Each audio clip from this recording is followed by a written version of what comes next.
Hi guys. Hello. Alrighty. So I shared something on Instagram the other day, and so we just want to touch on it a little bit further about women in the workforce versus women being at home, and how we live in a world where women are pressured and brainwashed and encouraged that their career is their number one priority in life. And what's funny about that is that they think that men just love their careers and want to be at this job. And it's like, most of the men don't want these jobs and don't want these careers. But here you are trying to fight to prove yourself that I can do what the men do. It's like the men are like, why? Why would you do that? Yeah. Anyway, read this thing. Yeah, so this is what I shared. The university system has brainwashed girls into thinking they need a career and not a husband and kids. When you read the Bible, the ultimate role and purpose of a woman is her husband and her children. Nothing else comes close to this for meaning and purpose. And my heart behind this, which I shared further, was I wanted to pray for girls and women who desperately desired to be a stay-at-home mom and raise a family and to be married. I want to pray for those women that desire that. And so my feedback from this post was super fascinating, which again is understandable because we live in a culture where you are literally brainwashed by the university system to think that that is the ultimate role and success of a woman, is to get all these degrees and then to be a career woman for her whole life, and that her husband and her children are just there. And it was backed up by one of the comments that someone wrote. They said, I don't know how to reconcile this with women who are single, dealing with infertility, and those who are called to a career and family, which is funny in itself because if you just said you're called to both career and family, you are making those things equivalent. Yeah. And as a woman, it is very obvious in the Bible that our number one priority is first to our husbands and then to our children. Well, here's how that works out as well. A lot of people don't understand. You know, they feel offended at being a helpmeet to their husband. They feel offended of like the thought of working for their husband. They feel offended at, not being some hotshot career woman. And it's like, let's think about that. You go to work for a man who is not your husband, who doesn't love you, and you obey him for 40 hours a week. You put on a good face, you put on a good attitude, and he might be a douche, he might be a pervert, he might, all this stuff, but you'll happily serve him. And then majority of your clients are going to be men, and most of them are going to be these difficult clients, and you're going to put on a nice smile and a nice attitude, and you're going to just serve them. And then you go home and you won't do that for your husband because you're exhausted. You won't do that for your kids because you're exhausted. And so then you come home and now you're exhausted. Your husband's exhausted from his job. The kids are totally suppressed from the school system, and all three groups come home to each other, and it's like, well, let's just watch Netflix and eat frozen foods because we're just too tired for anything else. And so the whole family unit breaks down.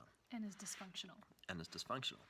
But if you turn it around and you have a wife who is honored as a homemaker and a helpmeet to her husband, number one, you're going to have a peaceful home because you're full of energy, you're full of time to do all the things you need to do. For us, we found that for the first time, we now started having a working home economy where we knew where our money was going, we knew where our money was coming from, we were tracking things. Well, I'll share that journey. Mm-hmm. So for us, we were married for almost 2 years when I finally had quit my job.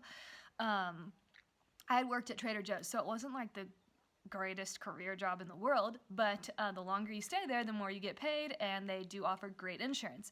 And Scott had been wanting me to quit for 3 months, and I think I've shared this before, but finally one night I felt like I heard from God that he wanted me to stay at home and to quit my job, which for me, I was like really afraid to do that because what are people going to think of me?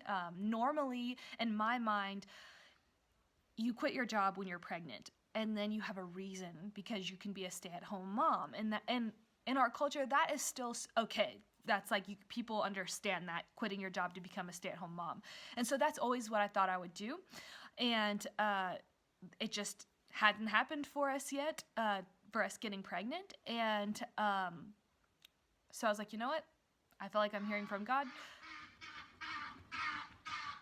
And so I told Scott that I feel like I'm supposed to quit my job. The next day, I put my 2 weeks in. And my goodness, the number of questions I got for what was I doing? What am I going to be doing? Do I have a new job? Have I started applying to other jobs? And I was like, no. And I really felt this need to justify what I'm doing. I was like, oh, I'm going to do freelance design. I'm going to work on my art. I'm going to help Scott with his businesses. And I just felt like I kept needing to justify what I'm doing with my time.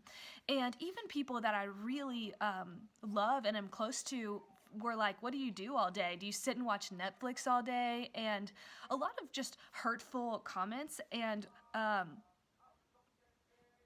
We live next to a choir school. and a dog. And a lot of just not very nice comments. And we don't even have Netflix, so I'm like, no, I don't sit and watch Netflix all day. And one night I was like, Lord, what do I respond to people who say these comments to me about what do I do all day? And I felt like what came to my mind was, I'm going to start asking them, well, what would you do with your time? And the reality is most people don't know what they would do with their time, which is why they're still working a terrible job that they hate for 40, 50 hours a week. And if you don't know what to do with your time, it then transfers into not knowing what to do with your money. So not only are you time poor, working a wage job 40, 50 hours a week, but you also become money poor because you're just spending your money randomly. You have no goals, you have no mission to spend your time on or your money on. And so you live this crazy paycheck to paycheck, morning to morning, Monday to Friday, Saturday to Sunday, Monday to Friday, Saturday to Sunday life, and it's exhausting, and you have nothing to show for it. You are literally a slave to it. And so I did quit, and it is amazing how the Lord blesses your obedience to His order and to His word and to the way that He designed family to be. And in regards to her other comment about it being how do you reconcile it with women who are dealing with infertility and being single, I was like, the weight is even greater when you're single and when you're desiring children. Like, you feel the weight of wanting a purpose even more so when you're in those places.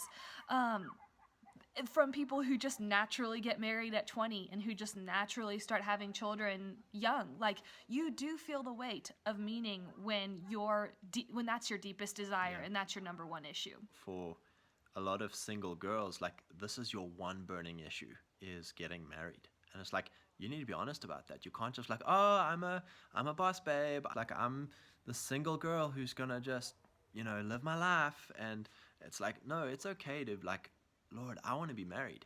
Like, that is one of your biggest purposes in life. It's our biggest calling. Now, for girls who are called to singleness, you're not even going to be distracted by a guy. There's going to be 10 guys who come after you, and you're going to be like, no, the Lord has called me to be single. Like, that's the difference. If you would be distracted by a guy, if a guy was interested in you and you'd be like, yeah, I'm interested, you're not called to be single. It is a peculiar and very specific calling to be single. And you will know that. But if you're wondering, like, Lord, where's my husband? Where's my wife? You're not called to be single. You're called to have a family. You're called to a life of togetherness. It's not good for a man to be alone. And so for us, when Kelly was working, we were deep in credit card debt. We were like, man, like, we need both incomes. But life was intense because she was working this shift, I was working that shift. We weren't seeing each other. Life was busy. It was run, work. And then, of course, there was friction with each other. There was frustration. There was disappointment. And we weren't eating healthy. And we were soothing, like, let's go out to eat. Let's go buy some stuff. Let's, there's just no rest. There's no peace in your life. And so when Kelly quit her job, it was the most amazing thing, is that all of a sudden there was just this peace in the home. There was this rest. She was always rested when I came. So I had hard days. I had quite a demanding job, and like, for me to come home and she wasn't stressed out, it's like, wow, this is nice. And she had cooked meals, so all of a sudden we started eating, number one, healthier, but number two, cheaper, because she could now actually cook things rather than us going and buying things at 3 times the price. So we just started having a much happier home life. And then second of all, Kelly started managing the home economy. So we started for the first time tracking our budget, tracking our incomes, tracking our expenses. And it's like, wow, like for the first time in our life, we knew how much money was coming in. Yeah. And for the first time in our life, we knew how much money was going out. Yeah. And all of a sudden, we started getting insane momentum because now it's like, nope, not going to buy this. Nope, not going to spend money on that. Like we became super focused on our mission. Our mission was getting out of debt. And we just started crushing in our finances. Like God started blessing this new way of life. Like we had peace, we had fulfillment, like we weren't spending as much money anymore. Yeah. We felt like we were increasing our opportunities of getting money. And things that I'd been wanting to do for a long time, like make my own laundry detergent, make my own soaps and my own face stuff and my own cleaning supplies, but I'd never had time to do. I all of a sudden had time to do. I loved cleaning our home. I loved gardening. That was when we first started gardening. And then you're as well learning how to be a helpmeet to me, you know? So it's like, what is your husband's mission? How can you be a helpmeet to him? And it's like, all of a sudden in my life, things have started to really, doors have opened, there's favor on my life. And it's like, sure, some of it is my calling, but most of it is my wife's praying for me, my wife helping me, my wife making sure that I have space and energy to pursue my mission outside of my day job. And so we just want to encourage you that there is a reason for why God sets up family and talks so much about the women being the maker of the home. And it's not saying that women can't make money from home. If you are selling oils or makeup products or whatever from home, that's awesome. But a wife's responsibility is to make the home. The husband's responsibility is to make the money, the living. And I have become so free since realizing, wow, it's not my role to make money. It's not my role to make a living for our family. It's my role to make the home. It's my role to create an atmosphere for my husband and my family to enjoy. Yeah. And then the responsibility then falls on me heavier. Because it's like, wow, like it's on me to make the money. Now I feel the full weight of authority and the full weight of responsibility. And it's actually a really great thing now because it's not this shared responsibility where I palm off responsibility on her, I palm off consequences on her. It's like, no, it's all on me. And I enjoy that. Like I can now make full decisions. I can make full actions towards the things that I'm responsible for in our marriage. And I trust him to do that. Yeah.